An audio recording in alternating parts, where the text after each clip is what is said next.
자, 지금부터는 국내 상황을 좀 살펴볼까 하는데요. 네. 국내에서도 굉장히 잔인한 일들이 많이 발생을 했습니다. 바로 검사 이야기입니다. 네. 검사 이야기.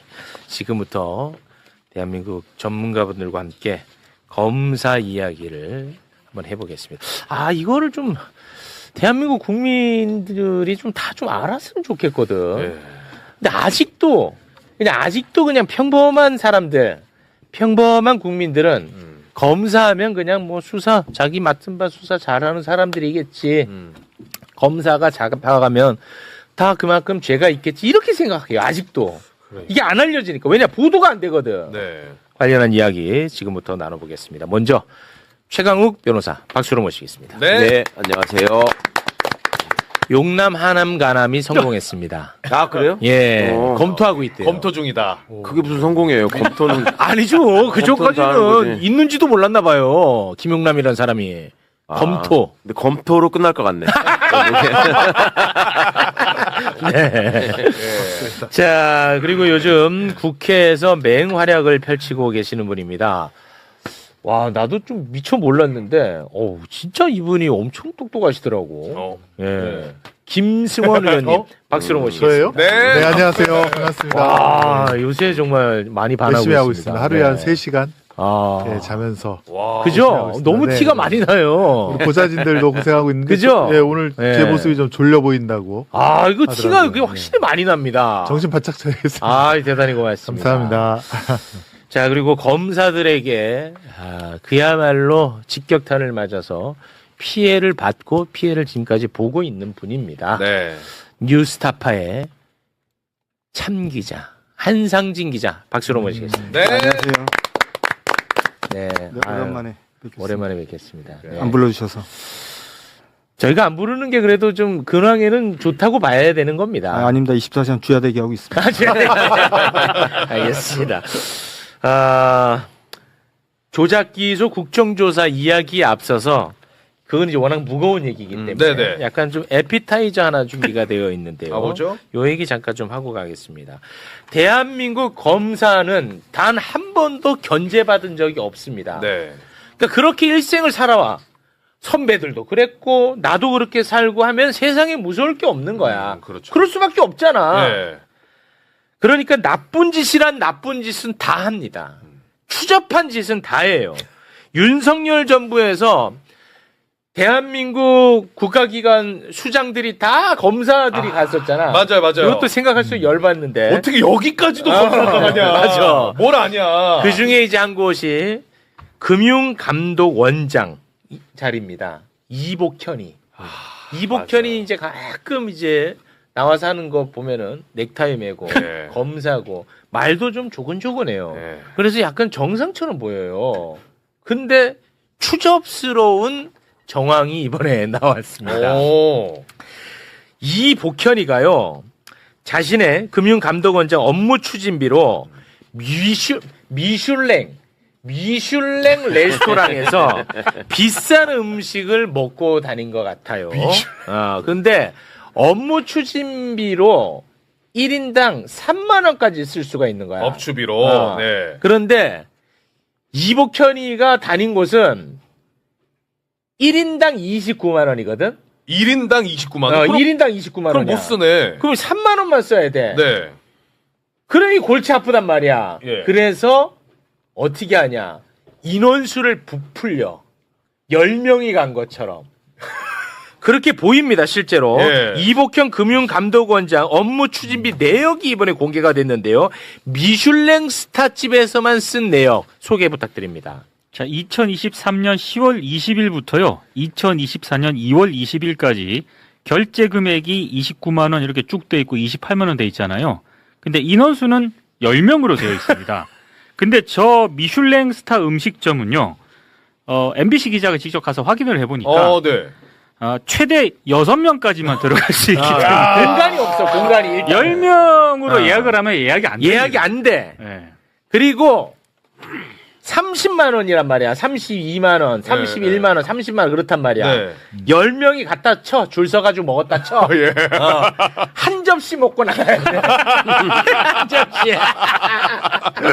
야, 이런 추접스러운 짓을 하고 다녔더란데요. 이거 어떻게 합니까? 이 복현이. 아니 그 검사 생활하면서 배운 게 저건데 와. 윤석열이가 그 특활비 업추비 가지고서 그 검찰청에 왜 거리까지 재가면서 다니는 거 보셨잖아요. 아. 그걸로 살아가는 인생들인데. 야. 아, 진짜 추접하다 그러면 정말. 이복현 전 금감원장은 이 업추비로 자기 혼자 가서 먹었을 가능성이 있다는 거잖아요.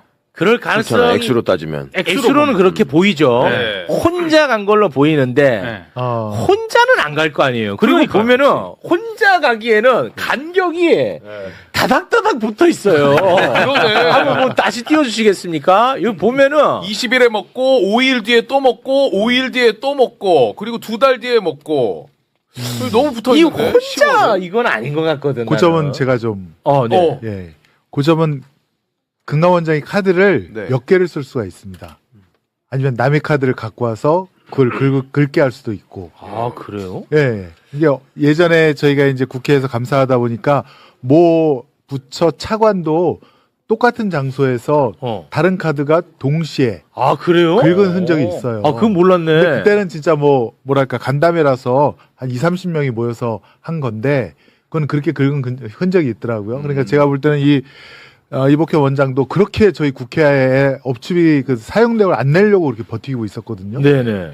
그 재판에 졌는데도 네. 근데 드디어 이제 현 금감원장이 이제 오픈을 한 거죠. 네. 그리고 보니까 저게 나왔는데 아마 다른 카드로 비슷한 시간대에 긁은 흔적이 있을 가능성이 있다.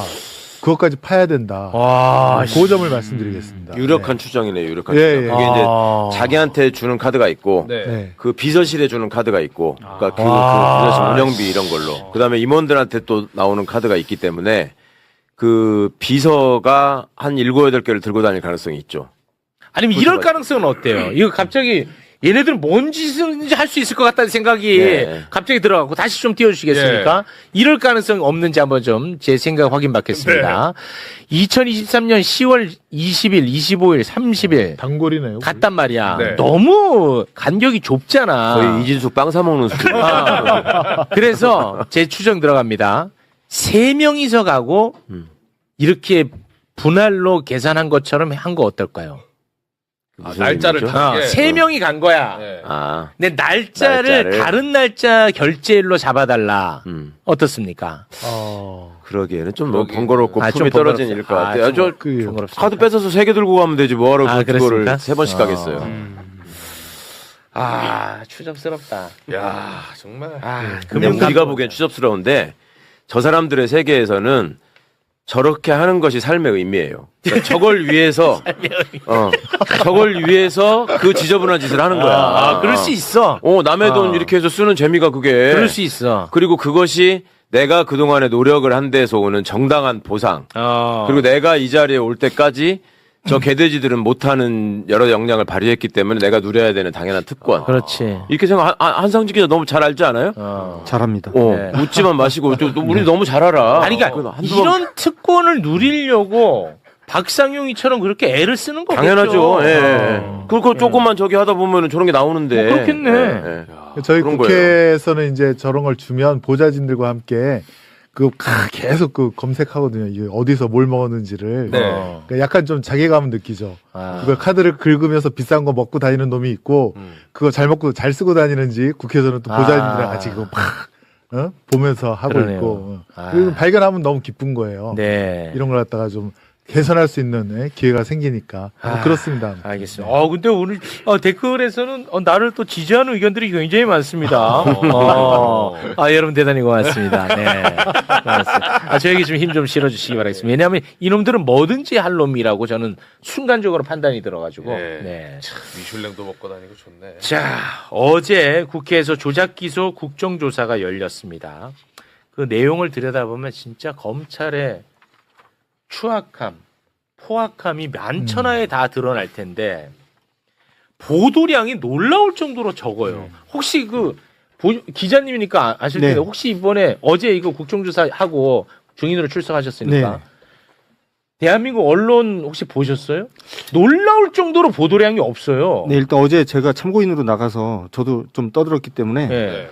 제가 어떻게 보도가 됐는지 너무 궁금해서 그럴 수 그렇겠네. 있지. 눈 뜨자마자 바로 검색을 해봤는데 기사 네. 4개인가 3개인가? 없어, 없어. 네, 그게 전부였습니다. 진짜 유튜브 아니면 진짜, 없어요. 진짜 그렇더라고요. 네. 왜 그렇지? 그래서 기사로는 공부도 못해. 아, 내용이 없으니까 내용이 나오는 없어. 게. 너무 놀라울 정도야. 근데 어제 국회에서 나온 내용만 봐도 엄청난 일들이 많았거든요. 네. 그래서 저희가 한번 다뤄보도록 하겠습니다. 서해 공무원 피격 사건, 통계 조작 사건, 윤석열 명예훼손 사건, 요 세 가지를 어제 주요하게 다뤘는데, 먼저 윤석열 명예훼손 사건에 대한 이야기 지금부터 해보겠습니다. 이 하나만 다뤄도 어마어마해, 진짜 검사들. 와, 한 행동들이 한 지시. 진짜 엄청나다. 네. 이거. 예. 2022년 대선은 대장동 대선이었잖아. 이거를 뭐 부정할 사람은 없습니다. 네. 그래서 뉴스타파는 대선 직전에 대장동 관련 검증 보도를 합니다. 대장동 일당의 초기 자금을 마련할 수 있게 해준 부산저축은행 부실 대출 사건을 당시 검사 윤석열이 덮어줬을 가능성에 대해서 보도를 한 거예요. 네. 윤석열이 대통령 후보니까, 그리고 대장동 대선이니까 너무나 당연한 보도를 한 겁니다. 그런데 이것으로 윤석열의 검찰이 나서서 허위 사실에 의한 윤석열 명예훼손이라고 하면서 기소해서 지금도 재판을 받고 있습니다. 아, 기자분들을 기소해서. 그렇습니다. 그런데 이게 2022년 얘기잖아요. 네. 지금 2026년이고 지금 와서 보면 다시 당신 뉴스타파 보도는 사실에 부합해. 심지어 사실에 부합합니다. 네. 자, 그러면 그 사실에 부합하다는 것을 일단 여러분께 보여드리고 어떻게 포괄적인 수사를 했는지 뒤에 보여드리겠습니다. 네. 아, 좋아요. 깔끔하죠? 네, 네. 당시 2021년 부산저축은행 부실 대출 사건의 담당 검사는 윤석열이 맞습니다. 김승원 의원님실에서 마련한 자료를 좀 활용할게요. 네네. 네. 자, 서울중앙지검 검사 윤석열 공소장 보여주세요. 자, 맞지? 예. 공소장. 검사 윤석열은 아래와 같이 공소 제기한다. 맞지? 네. 됐죠? 자, 대장동 초기 사업자 이름이 이강길입니다. 이강길. 좀 적어주세요. 이강길. 그리고 부산저축은행 브로커가 조우형이야. 네. 조우형. 조우영. 근데 이 이강길은 조우형에게 10억을 찔러줘. 그런 다음에 야 부실하게 좀 대출 좀 받아줘. 아, 돈이 필요하니까. 돈이 이강길은. 필요하니까. 네. 왜냐면 초기 사업자니까 예. 돈이 필요하니까. 그렇게 해서 불법 대출 알선을 받아요. 조우영한테. 자, 그러면은 요 상황만 봐봐. 그럼 이강길, 조우영 다 범죄자잖아. 네. 맞지? 예. 이거 검찰에서 제대로 수사했으면 오늘날의 대장동 사건은 존재하지 않습니다. 애초에. 맞죠? 네. 근데 실제로 2021년 4월 초만 해도 서울초. 당시 검사 윤석열은 야, 이거 문제가 있다고 판단한 거야. 네. 그래서 브로커 조우영을 출국 금지를 시켜버립니다. 자료 좀 띄워주세요. 자, 2011년 4월 출국 금지 요청 조우형 중수 이과장 윤석열. 4월 19일에. 깔끔하지? 네. 이런 식으로 이제 수사 진행됐으면 문제가 될 게 없어요. 11년 4월. 그런데 여기서 이제 변수가 나타납니다. 법조 출입 기자 김만배, 여기서 김만배 이름이 나와요. 오케이. 김만배가요, 검사들 많이 알고 있을 거 아니야. 네, 법조 출입이니까. 그리고 검사 출신 변호사도 많이 알 거 아니야. 네. 김만배가 이 브로커 조우영에게 담당 검사 윤석열의 최측근 변호사, 누구야? 특검 같이 했던 사람. 박영수 변호사를 소개를 딱 해줘 버립니다.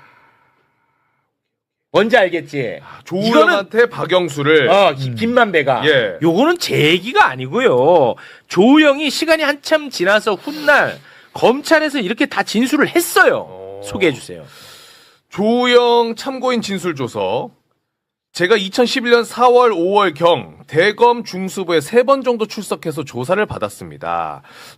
두 번 출석하기 전에는 박영수 변호사를 만나 상담하면서 수사 협조하는 걸로 결정했고, 박영수 변호사에게 박영수 변호사를 통해 검찰 측에 수사에 협조하겠다는 뜻을 전달했습니다. 김만배가 저에게 박영수 변호사를 소개시켜줬습니다. 맞지? 이것도 확인됐지? 네. 자, 조우영은 윤석열 최측근 박영수 변호사를 선임하고 나서 수사가 딱 무마가 돼버리는 거야. 대장동 초기 사업자 이강길 씨가 2026년 3월에 법정에 나와서 관련 증언을 합니다. 네.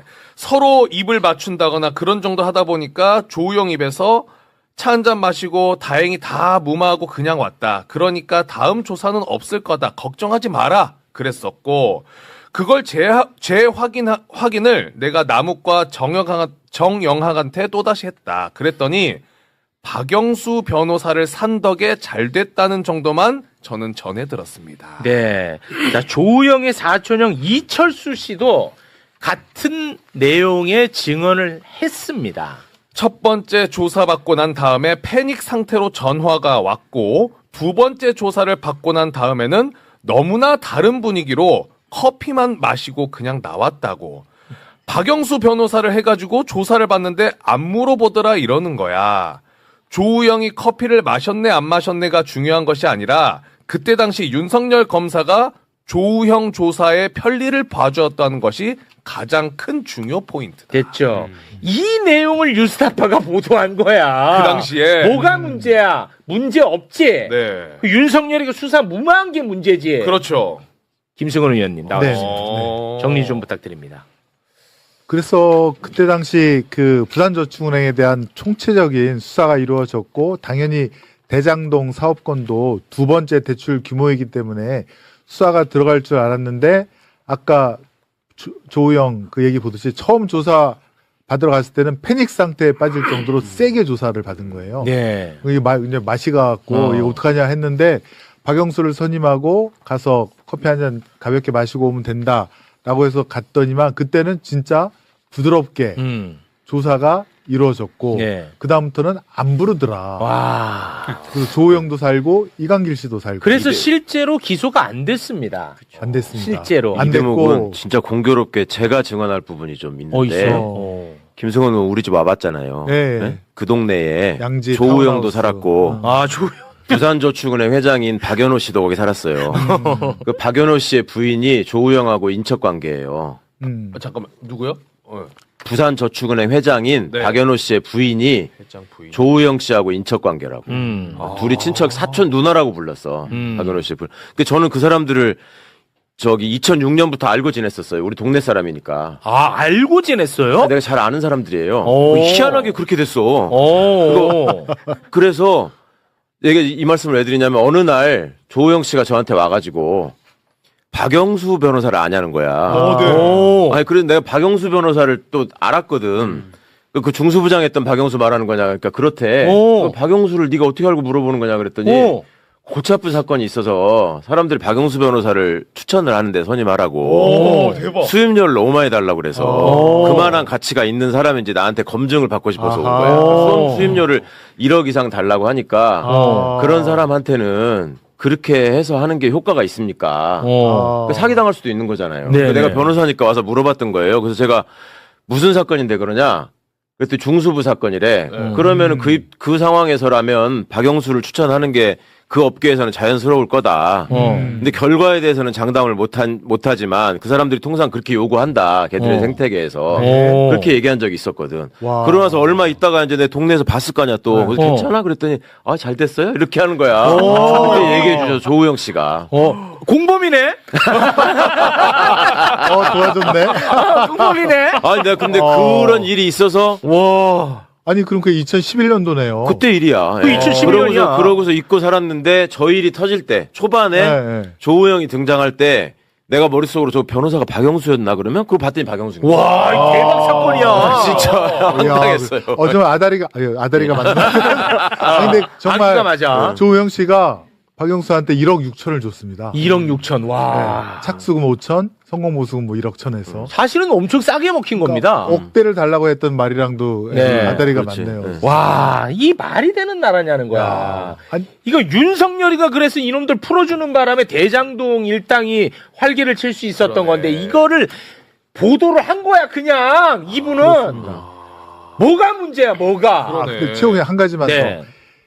그 이강길 조우영이 어쨌건 부산저축은행 대출을 받아서 그 대장동 땅에다가 묻어둔 거 아닙니까? 계약금이니 뭐니 해서 네. 그 돈이 사실 부산저축은행 피해자들 돈이거든요. 맞아요. 그게 제대로 수사를 했으면 그게 회수가 돼서 맞아요. 그 피해자들한테 갔을 텐데 네. 그걸 안 해갖고 지금 그들이 누린 이익이라든가 또 부산저축은행 살리느냐고 들어간 혈세가 어제 봉지욱 기자께서 얘기했지만 5천억입니다. 5천억.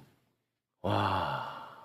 윤석열이가 대장동 부실대출, 불법대출 묻어둠으로써 와. 거기에 추가 투입된 그렇죠. 혈세가 뭐 총 5천억이에요. 그러니까 저게 정말 어마어마한 나쁜 짓을 한 그 겁니다. 조우영이 대장동 말하자면 그 천화동인의 주주냐 아니냐 이것도 쟁점이잖아요. 육호, 네, 예, 육호. 6호에. 네. 그것도 저는 확실하다고 생각하는 게 우리 동네 그 개발업자가 조우영이었거든. 그래서 거기 살았던 화이트하우스 거거든요. 거기. 예. 근데 그거 하고서 그 다음에 이제 무슨 프로젝트 하냐? 너네 그랬더니 대장동을 할 거라고 그랬었어요, 나한테. 그래서 무슨 돈으로 하냐고 그랬더니 아니 부산저축은행 자금이 있으니까 그걸로 저희는 하면 돼요. 이러는 거였어. 와. 근데 대장동이라는 이름을 내가 그때 처음 들어본 거예요. 그래서 대장동이 어디냐? 그때 성남에 있대, 대장동이. 그 성남에 대장동이라는 데가 있으면 그럼 뭐 소장동도 있냐? 내가 그렇게 물어본 기억이 있거든. 그랬더니 기억이 있나 보네. 그 그린벨트 지역이 거기가 풀려가지고 거기 대장동이 되게 좋은 데가 있어서 와. 그때 무슨 저기 신세계 저기 회장 정용진 씨도 뭐 거기다가 집을 짓고 뭐 그렇게 앞으로 뜨는 동네라고 그러더라고. 그 제가 그때 태어나서 대장동이라는 이름 처음 들었거든. 와. 그 나중에 이렇게 연결이 되는 거야. 이분은 진짜 검찰계의 포레스트 검프야. 그러니까 진짜 이해하잖아. 와, 진짜 대단합니다. 아, 내가 생각해도 진짜 내가 윤석열이하고는 정말 진짜 알겠네. 윤석열이 사건은 다 들어가 있어. 재밌다. 고발사주 들어가 있지, 도이치모터스 들어가 있지. 다 들어가 있어, 다 들어가 있어. 양평만 못 가봤네. 와, 재밌네. 자, 너무 당연한 보도를 한 겁니다. 그리고 잘된 보도야. 그럼요. 이거 상 받아야 되는 보도야. 네, 네. 사실 대선 후보자 검증을 위해서 꼭 필요한 보도였어요. 그렇습니다. 자, 그런데 이럼에도 불구하고 명예훼손 사건으로 대대적으로 윤석열의 검찰은 수사에 들어갑니다. 이제부터가 이제 시작입니다. 네. 네. 말도 안 되죠. 이것은 뉴스타파 기자들 그리고 뭐 봉지욱 뭐 이름도 이상한 봉지욱 요런 기자들을 혼내주기 위해서 대대적으로 벌인 것이 아니고 이것 또한 당시 이재명 대표를 잡기 위해 꾸민 일로 보입니다. 이게 굉장히 중요하거든요. 맞아요. 그게 핵심. 2023년 2월 윤석열의 검찰은 이재명 대표를 대장동으로 잡아놓으려고 했으나 체포 동의안이 부결되면서 여기서 꺾여버립니다. 그러자 윤석열의 검찰은 여기서 포기하지는 않을 거 아니야. 네. 야, 이렇게 우리가 죽을 수는 없다. 대장동도 계속 더 살리면서 이 건을 이재명하고 봉지욱이라든지 뉴스타파 이런 기자들이 같이 합작을 해가지고 모의한 걸로 모의를 해가지고 지금 거짓 프레임으로 여론 형성을 하려고 한다라고 하면 힘을 더 받을 거 아니야. 네. 그래서 시작된 게 이 명예훼손 사건으로 보는 게 타당합니다. 맞아. 맞죠?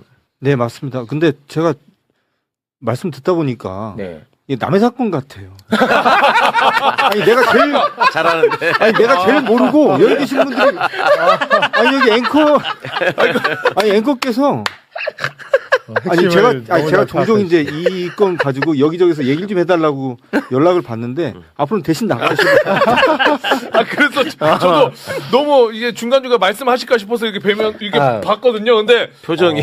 너무 그런 일이 있었어. 듣게 되네요.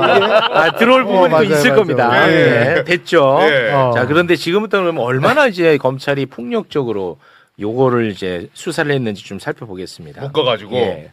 먼저 2022년 대선 당시에 민주당 후보는 이재명 후보였잖아요. 네. 이재명 후보 캠프에서 대장동 관련 대응 TF 같은 게 있었어. 네. 거기서 일을 했던 사람이 있어요. 네. 바로 김우철이라는 사람입니다. 처음 듣죠? 네, 처음. 김우철이라는 사람도 이 명예훼손 사건에 엮어가지고 검찰이 엄청나게 괴롭혔어. 나는 이거는 어제 처음 들었거든요. 어제 국회에 나와서 이분이 증언을 하는데 이거를 꼭 봐야 돼. 왜냐? 나도 이렇게 당할 수 있는 거야. 김우철이 유명한 사람도 아니잖아요. 네. 그렇습니다. 네. 아무도 모르잖아, 김우철. 걸리면 그냥 이렇게 박살 나는 거야. 영상으로 보겠습니다. 저는 윤석열 명예훼손 혐의로 그 당시 압수수색을 당했는데 압수수색 영장에 나오는 김만배, 허재현, 진학림, 조우영, 이철수 이런 분들을 첫 번째 조사에서 그분들 전화번호도 없고 통화 내역도 전혀 없다는 걸 검사가 다 확인했거든요. 그러면 당연히 빨리 수사를 종결해야 되는데 10시에 가서 새벽 4시, 5시까지 6번이나 2년 동안 조사받았어요. 포렌식 하면 거의 몇십만 건 사진이나 파일이 나오지 않습니까? 그걸 전부 다 소명을 다 해야 되고 핸드폰에 있는 한 9,000명 그 사람들 통신 내역 조회 전부 다 해가지고 사돈의 8촌까지 전부 통신 내역 조회했어요. 내 동생 결혼식 때 내 처음 받는 재수 씨 친정 오빠 그런 분들은 30년 동안도 본 적도 없는 사람들 다 통신 내역 조회해가지고 사돈 민주당이 있으니까 내 이렇게 피해 당한다고 전부 다 인간관계 이간질 시키고 제가 2년 동안 국회 정책연구위원 2급으로 있었습니다. 제가 무슨 도주하고 한다고 출국 정지 시켜가 아파트에다가 딱지표 한 달이 멀다 하고 붙이고 말입니다. 아무도 책임지지 않아요. 윤석열 정권에서 제가 무혐의 처분 받았지만은 누구 한 사람 미안하다 전화한 사람 있습니까? 제 어머니 지금 90 앞두고 계신 분 침실까지 전부 다 압수수색 수사관 3명이 들어가가지고 조사하고 속옷도 다 뒤지고 서랍장까지 뒤지고 그래가 이게 무슨 민주공화국이에요 이게? 무혐의 받았어. 윤석열 정권에서 제가 무혐의 받은 사람이에요. 언론이 지금도 유튜브에 들어가서 쳐보세요. 조영 씨 이런 분하고 저 통화 한 번 한 적도 없어요. 이철수 제보 현장에 제가 있은 걸로 해가 정치공작 기획했다고 지금도 유튜브 다 퍼나르고 있어요. 보수 언론에. 근데 듣는데 소름 끼치는데 진짜. 진짜 눈물 납니다, 저는. 김우철 위원님은 당직 생활도 오래 하셨고 국회에서 저 분야에서 굉장히 말하자면 산전수전 겪으신 분이에요. 전문위원으로. 저는 저 양반 보복당한 거 아닌가 싶은 생각도 들어요. 예전에 제가 변호사 시절에 무슨 이명박 때 왜 총리실 민간인 사찰 사건 막 이런 것도 있었잖아요. 그 사건 수사 기록이나 이런 거를 이제 제가 갖고 있잖아요. 변호사니까. 네. 그러면 그런 거 이제 입수하기 위해서 백방으로 노력하시고 그런 걸 내가 되게 저분한테 전달했거든. 그러니까 검찰의 약점, 검찰의 비리 이런 것들에 대해서 굉장히 말하자면 그런 천착을 해오신 분인데 보복성으로 저렇게 하지 않았을까 싶은 생각도 있어요. 아마 저도 이제 저분을 알고 지낸 20년이 넘었는데 저분이 사실은 민주당 내에서 굉장히 중요한 그럼. 국회의원 한 번도 해보신 적이 없고 당직자로만 일을 하셨지만 민주당과 관련된 주요한 사건 때마다 자료를 정리하고 뭔가 분석을 하고 이런 걸로는 아마 민주당에서 탈주점을 부려하는 분일 거예요. 그 말이 맞잖아요. 그래서 그동안 검찰하고 특히나 부딪힐 일이 굉장히 많았었고 아마 이분과 관련된 작은 단서라도 있다는 걸 확인한 뒤에 검찰이 매우 아마 흥분하고 좋아했을 걸로 저는 추정이 되고 드디어 잡을 수 있다. 네, 드디어 잡을 수 있다. 왜냐하면 지난 20몇 년 동안 민주당에서 굉장히 중요한 역할을 했는데도 불구하고 털끝 하나 못 건드렸던 분이었거든요. 그래요? 근데 이제 저런 일을 당하신 거죠. 저는 이거 어제 그 자리 아니었으면 또 아예 모르고 그냥. 맞아요. 그러니까 김우철 어떻게 보면 이제 전문위원에게 검사들이 이재명, 송영길과의 연결고리를 찾으려고 그렇게 이것저것 다 두시고 또 수사할 때도 계속 이재명, 송영길 불어라. 다 연결된 거 아니냐 이런 식으로 압박을 가하고 있고요. 그러니까 2년 동안 풀어주질 않은 거죠. 네. 계속 출국금지 시켜놓고. 저분처럼 봉지욱 기자, 한상진 기자도 어떻게 당했는지 어제 국회에 나와서 증언을 했는데 이게 굉장히 긴데 이게 좀 많이 줄였어요. 보니까 내가 저런 거 당하면 참 진짜 너무 고통스럽겠다는 생각이 들더라고요. 함께 보시죠. 법원이 압수수색을 허락하지 않은 범위에 대해서도 압수수색이 진행됐습니다. 심지어는 저희 딸아이가 쓰는 노트북까지 다 분해해서 외장하드 물려서 다 열람했습니다. 이메일을 2,000건이 넘는 이메일을 다 열람했습니다. 지금 국민의힘에서 윤석열 커피라는 프레임으로 수사 시작부터 계속적으로 말씀을 하고 계시는데요. 저희는 윤석열 씨가 커피 타줬다라는 보도를 한 바가 없습니다. 제 사건에서는 조우영 씨와 제가 통화한 사실이 없습니다. 근데 저와 조우영 씨가 통화를 4번 한 것처럼 녹취서를 조작을 해놨습니다. 왜 하필 강백신 팀에서 자꾸 이런 녹취서 조작이 나오냐? 이 부분에 대해서 저는 반드시 이제 수사를 해봐야 된다고 생각을 하고요. 강일민 검사가 당시 강백신 밑에서 저희에 대한 이제 압수수색을 제 휴대전화 3대를 집에서 이제 가져갔다가 4개월 후에 제 휴대전화를 돌려주면서 제 휴대전화에 있는 전자정보 삭제 폐기 확인서를 주게 돼 있습니다. 근데 그나마 저희가 기자니까 그거라도 준 거지 일반인들한테는 그거 주지도 않더라고요. 근데 제 휴대전화를 돌려주고 당신 휴대전화 정보를 모두 다 지웠어라고 하면서 동시에 제 휴대전화 3대 중 1대에 대한 전체 전자정보를 압수해 갔습니다. 영장 없이. 강백신 팀에서 다 이루어진 일입니다. 이창주 수사관, 중앙지검 반부패 수사관 나와 계신데 저희 집에 아침에 새벽 4시부터 기다렸대요. 제가 초등학교 6학년 딸아이 학교 데려다 주려고 나왔더니 8시 한 30분경에 저희 아파트 복도 엘리베이터에서 저를 기다리고 있다가 저한테 검찰 수사관증을 보여줍니다. 그래서 제가 알겠다. 아이를 그러면 일단 학교에 보내야 되니까 같이 가자. 안 된대요. 그래서 어떻게 하냐 그랬더니 부인한테 데려다 주라고 해요. 그래서 집을 문을 열고 현관문을 들어가서 부인한테 애를 좀 데려다 줘라. 지금 압수수색이 들어왔다라고 얘기를 했는데 그거를 말을 못하게 합니다. 들어가서.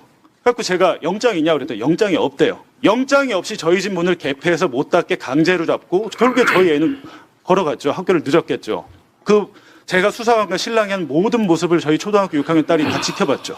이재명을 잡기 위해서 한 수사인데 제 영장에 민주당에서 김병욱 의원이 저한테 뭐 자료를 줬다 그러고 제가 뭐 허재영 기자한테 자료를 줬다 그러고 지금 강백신 검사 뭐라고 합니까? 법원에서 영장 발부한 겁니다. 이렇게 얘기하잖아요.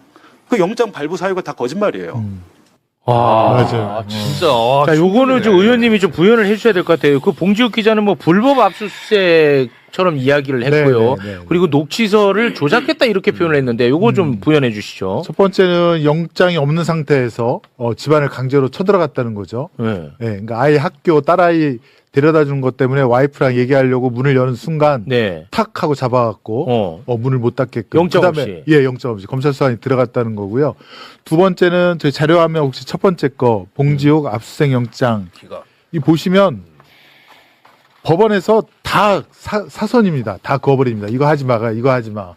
딱 하나 살려둔 거 저건데 저거 다 사선 그어진 것들도 다 가져갔다는 거예요. 지금. 압수수색을 다 해갔다는 거고요. 기각시킨 것도 자료를 가져갔다. 그렇습니다. 네. 이게 사실 명예훼손, 이게 보도에 의한 명예훼손이니까 지금 그들이 말하는 범죄 자료는 다 보도에 이미 나와 있지 않습니까? 뭘 더 할 필요가 없어요. 맞아요. 압수수색을. 그게 본질이야. 맞습니다. 그것만 보면 돼요. 네. 그게 사실인지 아니지만 판단하면 돼요. 그렇죠. 그러면 사실은 강백씨는 대장동 수사를 윤석열이 덮었는지 그걸 수사하면 되는 거예요. 맞습니다. 근데 그러지 않고 수정해야 될 거 같은데 지금 네. 의원님 말씀이. 말씀해 주십시오. 그러니까 저와 봉지욱 기자가 같은 날 압수수색을 당했고요. 영장 내용이 똑같습니다. 그러니까 법원이 발부한 내용이 똑같아요. 가에서 사까지 항이 쭉 있는데 그 중에 바항 하나를 제외하고 나머지 그 판사가 다 지웠습니다. 네. 근데 지금 봉지욱 기자 같은 경우는 영장 제시도 없이 문 막고 예, 했다는 거 이제 제일 크고요. 신분증만 보여줬다. 예, 그리고 이 봉지욱 기자 휴대폰을 열어주지도 않았는데 열었어요. 근데 실리콘 골무를 가지고 와서 연 것으로 추정이 되고 있습니다. 여기에 대해서 저희가 문제 제기를 했는데도 불구하고 검찰은 묵묵무답이고요. 그러니까 저 같은 경우는 저희 영장을 보면 집에 있는 노트북 같은 건 손을 못 대게 돼 있어요. 그렇죠. 유일하게 집에서 압수할 수 있는 건 뭐냐면 휴대폰, 태블릿 등 통신기기예요. 그리고 USB 저장 장치 요것만 가져갈 수 있게 돼 있어요. 네네. 그래서 집에 있는 노트북은 못 열어봅니다. 근데 저희 집에 들어와서 아무렇지 않게 집에 있는 그러니까 뭐 쓰다가 이제 버려놓은 노트북도 네. 있잖아요. 집집마다. 네. 서너 개를 가져다가 전원을 키워서 전원 안 켜지면 아예 열어가지고 외장하드 꺼내가지고 물려서 열람을 다 하고 와. 저희 집에서는 이메일 검색할 수가 없게 돼 있는데 제가 저희 딸아이가 쓰던 노트북 잠깐 빌려서 이메일을 봤는데 그거를 열어가지고 이메일 2,100개가 넘는 이메일을 다 열람을 했어요. 와. 사진 다 확인하고 당시에는 제가 몰랐는데 나중에 제 영장을 꼼꼼히 보니까 이게 불법인 걸 알아서 제가 지금 국가배상 소송을 지금 제기해놓은 상태고 그러시구나. 그러니까 저는 근데 하고 싶은 얘기가 뭐냐면 네. 그러니까 하나만 더 덧붙이면 지금 의원님께서 말씀하신 게 집에서 이렇게 불법적으로 압수해서 다 가져갔다고 했는데 가져가지는 않았습니다. 봉지욱 기자나 저희 집에 가져갈 게 별로 없어요. 가져갈 게 없어서 휴대폰 정도만 뺏긴 거 그건 이제 정정을 좀 해드려야 될 것 같고 네네네. 저는 이게 이제 하고 싶은 말이 뭐냐면 검사가 그러면 몰라서 영장 내용을 몰라가지고 자기들이 이렇게 불법 압수수색을 실수를 한 거냐.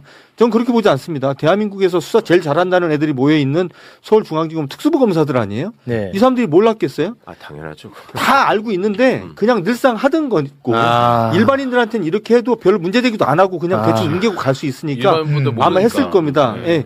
그리고 봉지욱 기자 집에는 8명, 저희 집에 6명이 쳐들어왔어요. 그러니까 생각을 해보세요. 이렇게 집에 저 혼자 있는데 6명이 갑자기 쳐들어와서 6명이 갑자기 이렇게 쫙 흩어지듯이 헤쳐모여 하듯이 집안에 있는 온갖 곳으로 쫙 헤쳐모여서 그냥 압수수색을 진행을 하는데 저 같은 경우는 변호사가 그나마 뒤늦게라도 와서 그럼 2명이잖아요.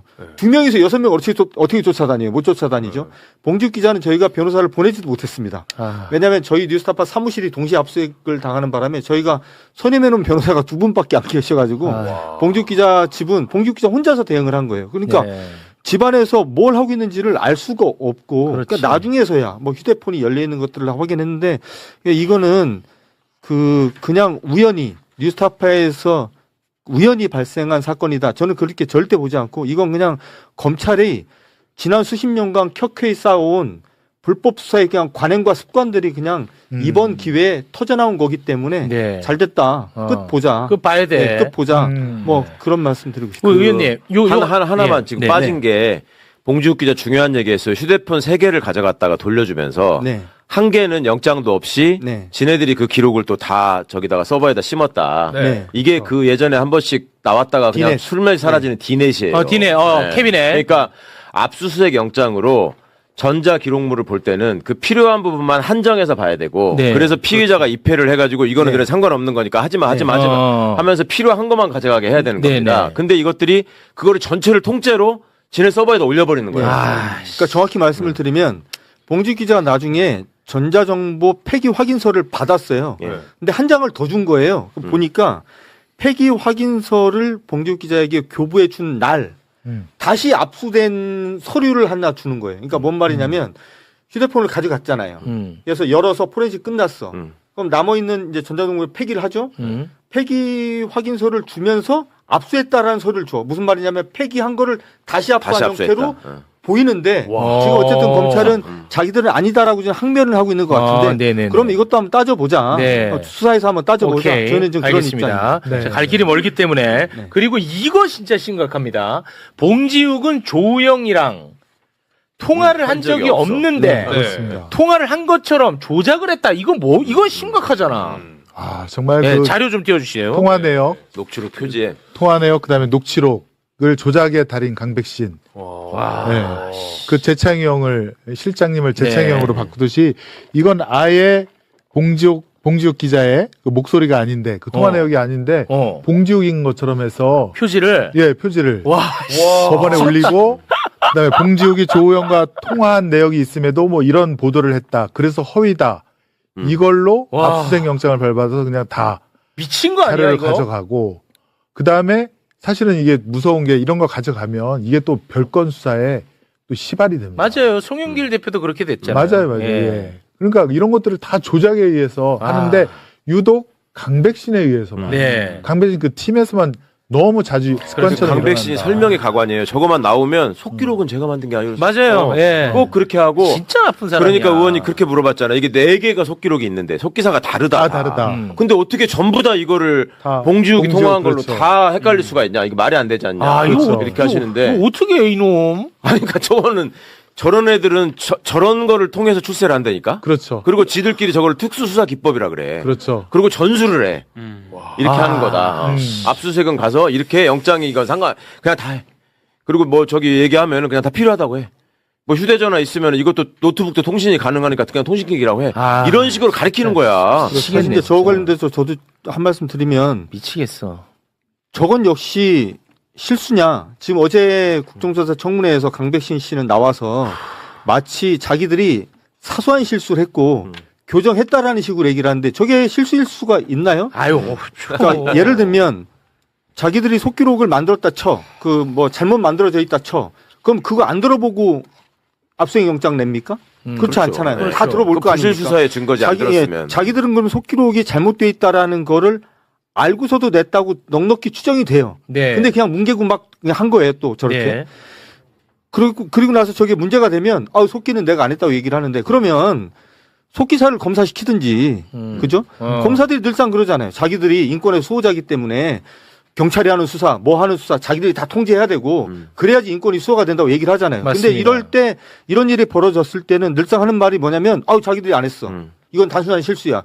그럼 그럴 거면 속기사들 데려다가 검사 주고 자기가 속기하든가 그럼. 맞습니다. 그렇게 해야 된다고 저는 봅니다. 제가 근데 굉장히 원론적인 질문 하나 우리 법조인 분 계시니까 여쭤볼게요. 이게 살인 사건이 아니고 명예훼손 사건이에요. 네. 살인 사건 아니다. 너 헷갈리지 마라. 마약 사건 아니야. 예. 뉴스타파는 영상 하나야. 그렇지. 그것만 보면 되잖아. 그렇죠.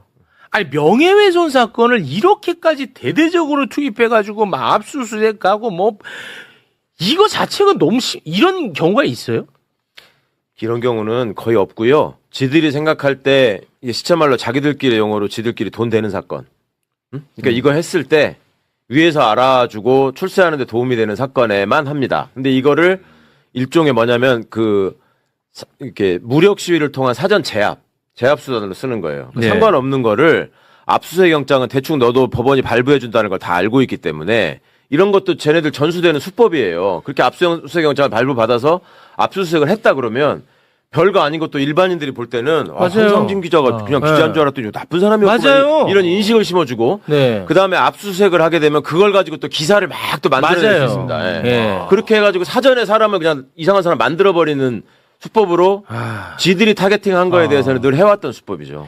요 점은 꼭 말씀드리고 싶은데요. 이게 지금 2022년 3월 보도거든요. 대선 관련해서 맞습니다. 후보자 검증을 위한 보도인데 이 수사가 2023년 9월에 시작되는 거니까 맞아요. 1년 6개월에. 1년 6개월이죠. 그러니까 제가 이게 진행되는 걸 보고 이거 한참 지났는데 이걸 왜 하지? 그래서 처음에는 대장동 건이 사실 윤석열이 수사 덮은 거 아닙니까? 네. 윤석열이 그때 특수직무유기라고 해서 징역 1년 이상 되는 그런 죄를 저지른 거거든요. 중죄죠, 중죄. 네, 그래서 이거를 덮으려고 하나라고 저는 처음에 생각을 했어요. 네네. 근데 나중에 보니까 9월 14일 그 한상윤 봉지욱 기자 압수수색하고 18일 날 우리 이재명 당대표에 대한 체포동의안을 제출한 거예요. 영장을 지금 청구한 거예요. 그래서 이게 이재명 대표가 목적이었구나. 그래서 그걸 역산해서 돌려보니까 8월 28일 날 검찰에서 대북 송금 사건 수사를 빌미로 이재명 대표를 나오라고 합니다. 수사받으라고. 8월에. 아까 최호 앵커께서 말한 그 2월 달에 대장동 건으로 실패했잖아. 한 거 실패하니까 네. 대북 송금으로 이번 나와라. 그렇죠. 그러면서 이 9월 2일부터 조선일보가 이 대장동 건을 보도하면서 바로 대통령실에서 이게 뭐죠? 대선 공작 게이트라는 표현을 쓰면서 맞아. 딱 하명을 하고 9월 7일 날 강백신 검찰 수사팀이 꾸려지고 그다음에 바로 이 기자님들에 대한 압수수색 들어가고 그다음에 우리 이재명 대표에 대한 영장 청구되고 네. 이재명을 잡기 위한 그런 수순이었구나. 빌드업으로 보인다는 겁니다. 예. 그러니까 저는 이제 저희 사건 관련돼서 제일 안 잊혀지는 장면 중에 하나가 2023년 9월 1일 이 사건이 이제 공개적으로 시작이 되는데요. 네. 그날이 금요일입니다. 9월 4일 월요일 날 아침에 눈을 떠서 조선일보 일면을 딱 봤는데 거기에 공작 이제 허위 보도 저기 대선 공작 게이트. 예, 대선 공작 게이트를 하나의 그 기사만 보면 앞으로 한 1년 동안 진행되는 검찰 수사에 청사진이 그려져 있는 기사였어요. 제가 이 기사를 딱 보고 난 다음에 우리 사건이 어디로 가겠구나라는 걸 제가 알게 됐었던 그 장면이 기억이 나고 두 번째는 조선일보. 저희가 2024년 7월 8일 날 기소가 됐고 며칠 있다가 이제 공소장을 받았는데 제가 이제 워낙 큰 사건이 시작이 됐으니까 저희 직원들 모여서 이제 공소장 같이 막 볼 거 아니에요. 네. 제가 공소장을 보다가 제 옆에 있는 후배한테 제일 첫 번째 했었던 말이 전 지금도 기억나요. 야, 우리 얘기는 어딨어? 이 얘기였어요. 이 얘기를 했어요. 공소장을 읽는데 아무리 읽어도 뉴스타파 얘기가 없어요. 처음에 시작할 때부터 그냥 이재명. 그 주로 보면 처음에 시작할 때 두 번째 장인가 세 번째 장부터 이재명의 공산당 프레임부터 나오기 시작해요. 공소장에. 네, 그러면서 중간중간에 뭐 어떻게 되냐면 아무 증거가 없는데 그 이재명 그리고 민주당과 뉴스타파가 작당 모의한 뭐 이런 식의 그림이 쭉 그려져 있으면서 거기에 이래 보인다 저래 보인다라고 계속 구성이 돼 있어요. 그러다가 한참 한 30페이지 가까이 넘어가니까 드디어 뉴스타파 얘기가 나와. 그래서 이제 제가 그랬어요. 야, 우리 얘기 나온다 이제. 이게 저도 이제 기자 생활하면서 수많은 공소장 뭐 사건 기록 봤지만 저 이런 공소장 처음 봤어요. 그래서 약간 비현실적이라고 느꼈어요. 아. 그러니까 제가 이제 어제도 청문회에서 사실 하루 종일 진행된 청문회에 좀 지루하잖아요. 그래서 뒤에 앉아서 참고인석에 앉아서 한참 이것저것 생각을 하다가 그런 생각이 갑자기 떠올라서 제가 이제 그 발언 기회가 생겨서 김성현 의원님께서 발언 기회를 주셔서 제가 그런 말을 했는데 생각해 보니까 과거 군사 독재 정권들은 군사 정권들은 자기가 도움을 받겠다, 자기가 공격당하지 않겠다라는 목적으로 언론을 탄압했어요, 그죠? 자기를 위해서 언론을 직접적으로 탄압을 합니다. 근데 가만 생각을 해보니까 윤석열이는 자기 정적을 제거하기 위해서 언론 탄압을 수단으로 쓴 거예요. 최소한 그 전에는 언론 탄압이 목적이었어요. 근데 이거는 나를 탄압한 게 얘한테는 수단에 불과한 거야. 나를 죽이기 위한 게 아니고 내 입을 막는 게 문제가 아니고 맞아. 정적을 제거하고 정치권을 재편하기 위해서 그냥 언론 그리고 언론 탄압을 수단으로 쓰는 거야. 제가 그래서 그런 표현을 썼는데요. 죄질이 매우 불량합니다. 맞습니다. 이자들은. 네. 그래서 제가 이거는 끝을 봐야 한다. 좋습니다. 네, 그 생각이 좀 반드시. 들었습니다. 죄질이 매우 불량한 강백신. 네. 그런데 어제 나와가지고 본인은 잘못한 게 하나도 없습니다. 이 관련 지금 저희가 들은 이 내용 관련해서 예, 아주 짧게만 저희가 준비를 했는데 그래서 뭘 이 사람을 뭐 고쳐 쓴다든지 뭐 사과를 요구한다든지 이런 거는 진짜 사치다잉. 있을 수 없는 일이고 강백신이 잠깐 보겠습니다. 윤석열의 심기 경호를 위해서 검찰 조직이 흥신소로 전락했어. 윤석열의 하차업체로 전락한 겁니다. 왜 이런 수사를 했습니까? 전혀 그렇지 않습니다. 증인의 영달을 위해서 저는 대통령의 심기 경호를 위해서 충실하게 하였을 뿐입니다. 검찰 조직을 상납한 겁니다. 윤석열 이거 창피하지 않아요? 부끄럽거나 창피한 일 한 적 전혀 없습니다. 부끄러움을 알면 인지를 안 했겠죠. 부끄러움을 아시기 바랍니다. 소리 안 지르네. 알만한 사람한테 얘기를 해야지. 저 어떻게 하면 저렇게 될 수 있을까가 진짜 그러니까 이게 이제 내가 이렇게 해도 나는 뒷배가 든든하다라는 자신감이 있어야지 저게 일부나마 이해가 되실 거예요. 그렇죠. 보통 사람 같으면 저럴 수가 없잖아요. 그렇죠. 쫄리죠. 아니 눈앞에서 봉주욱이 서 있는데 봉주욱 기자 조우영도 있는데 그렇지. 통화 안 했다고 그러는데 녹취록이 나왔는데 나오지 카메라에 지금 중계되고 그 있지. 보통 사람 같으면 이럴 일이야. 그리고 왜 내가 저럴까? 죽이려고 했던 사람이 대통령 됐지. 그렇지. 근데 이제 윤석열이가 감옥에 갔는데도 왜 저러냐 이렇게 많이 말씀하시는데 강백신이가 저기서 무슨 생각을 할까? 제가 추정하기에는 거기 앉아 있는 국힘 의원들이 보이는 거예요 눈에. 네. 내 다음 자리는 저기야. 그럴 수도 있고. 아니 뭐 유상범이네 곽규택이네 뭐 권성동이네 옛날에 검사 시절에 뭐 했는지 다 알아 걔들이. 주진우가 뭐 했는지 알아. 한동훈이가 뭐 했는지 알아. 그 내 다음 자리는 저기야. 당신들 지금은 이러지만 나중에 봅시다. 뭐 이런 생각이 있는 거고. 기왕 여기까지 온 김에 이제 나는 파이팅으로 가야겠다. 그렇지. 여기서 물러나는 순간 나는 저 자리로 가는 길만 늦어질 뿐이야. 이 생각이 더 앞서는 거고. 그 다음에 검찰개혁 한다고 뭐 어쩌고 하지만 검찰개혁. 또 어찌어찌 해서 우리가 수사권 약간 남겨가지고 또 후배들이 복수해 줄 거야. 또 살아난다. 그리고 뭐 윤지당 정권이 영원히 가겠어? 좀 지나면 다시 복구하는 거야. 맞아. 이게 하나 있는 거고 그 자신감이 또 역사적 배경이 있습니다. 제가 보기에는. 그 뭐가 있냐면 제가 특검 다녀와서 이 악의 뿌리가 정말 넓고 깊다라는 얘기를 하더라라는 말씀을 드렸잖아요. 방첩사가 지금 한 짓거리가 기무사가 만든 계엄령 문건, 과거에 전두환이가 했던 쿠데타를 바탕으로 해서 지금 시나리오를 만들어서 한 것 같거든요. 제가 보기에는. 그러니까 그 수십 년 동안 이어내려온 얘들의 전통이 있는 거야. 네. 아까 안상진 기자가 이런 공소장 처음 봤다고 하셨는데 80년대, 70년대 그런 공소장이 흔했어요. 시국 사건에서. 그러니까 유시민 같은 사람을 예를 들어서 간첩으로 만들어야 될 때 배우의 문익환 목사가 있다 이런 식으로 할 때 쓰던 수법이야 저게. 앞에부터 공산당 얘기 쓰고 몇십 장을 쭉 쓴 다음에 그 사람 얘기는 나중에서 세상에 불만을 안고 이런 말에 현혹돼가지고 이렇게 한 거다라는 식으로 나온다고요. 그게 그대로 살아있는 거예요. 그 유전자가 지금. 이게 끔찍한 겁니다. 검찰청 없애. 알았지? 그래, 검찰청 어떻게든 없애볼게. 아니 그때 아까 한상진 기자가 당시 이재명 대표를 잡기 위해서 지금 뉴스타파하고 한상진 기자, 봉지욱 기자를 마치 이제 수단으로 쓴 것처럼. 근데 제 생각은 좀 달라요. 그때 뉴스타파는 부산저축은행 관련해가지고 윤석열의 어떤 그 문제의 핵심에 가장 근접해서 취재했던 매체였거든요. 네. 그러니까 본인 입장에서는 어떻게든 뉴스타파로 손보고 싶었을 거예요. 그래서 저는 수단으로만 이용했다고는 생각하지 않습니다. 네, 뭐 양수겸장으로 갔겠죠. 네. 양수겸장. 사실은 그때 이제 지역신문 중에 뭐 박재동 화백 만화도 싫고 상당히 윤석열 정권의 비판적이었던 지역신문의 사주에 대해서도 아주 가학적인 보복적인 수사가 또 들어와서 네. 아주 거기를 초토화시키기도 하고요. 그다음에 성남 FC 건 관련해서는 성남 지역의 중소기업들 수십 개를 다 압수수색을 해버립니다. 그래갖고 그 기업체가 완전히 멘붕이 빠지도록 아마도 수백 개의 업체라고 저는 알고 있는데 그러면서 이제 압수수색한 수사관이 가면서 뭐라고 한마디 했냐면 생각대로 아무것도 없네요 하고 가버린다. 회계 담당자는 완전히 병원에 입원할 정도로 충격을 받고 그런 일들이 윤석열 정권 하에서 비일비재했고 어쨌건 이재명 그때 당대표를 잡기 위한 목적을 갖고 그 수많은 피해자들을 양산한 네. 윤석열 정권 정치검찰의 행태는 이번에 제대로 단죄를 해야 그렇습니다. 처벌을 받아야 이게 끊어진다 네. 없어진다. 근데 지금 이 특위에서 검찰의 이 포갑적인 민낯이 드러나는 과정인데 언론은 일단 첫째 쓰지 않습니다. 근데 가끔 쓰는 곳이 있습니다. 쓰는데 어떻게 쓰냐? 특위위원들의 포갑적인 모습을 써요. 이거는 미친 나라인 것 같아요. 저는 솔직히. 아니 진짜 좀 기본적으로 미칠 것 같아요. 공범이기 때문에 그렇죠. 예전에 검찰이 수사하고 하는 거 신나게 중계방송 했잖아. 같은 편 돼가지고. 네. 그러니까 지 얼굴에 침 뱉는다는 생각도 있을 거예요. 이거를 지금 드러나고 있는 사실을 보도하면 사람들이 옛날 기사를 찾아가지고 야 니네 옛날에는 왜 이렇게 했어라고 하는 것도 두렵겠지. 알겠습니다. 기록이 다 남아있어. 그 당시에 뉴스타파 막 압수수색 들어가고 할 땐 보도 많이 났었죠.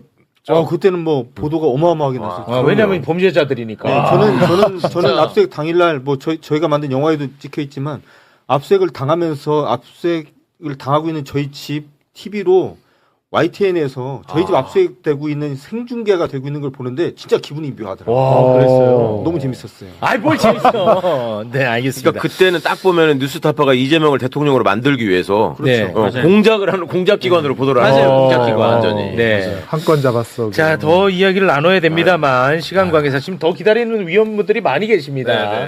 예, 또 서해 공무원도 가야 되거든요. 예, 두 분과는 일단 여기서 인사를 나누겠습니다. 두 분 너무 감사하고요. 특히 우리 기자님 힘내시고요. 아유 감사합니다. 네, 두 분 대단히 고맙습니다. 네, 고맙습니다. 감사합니다.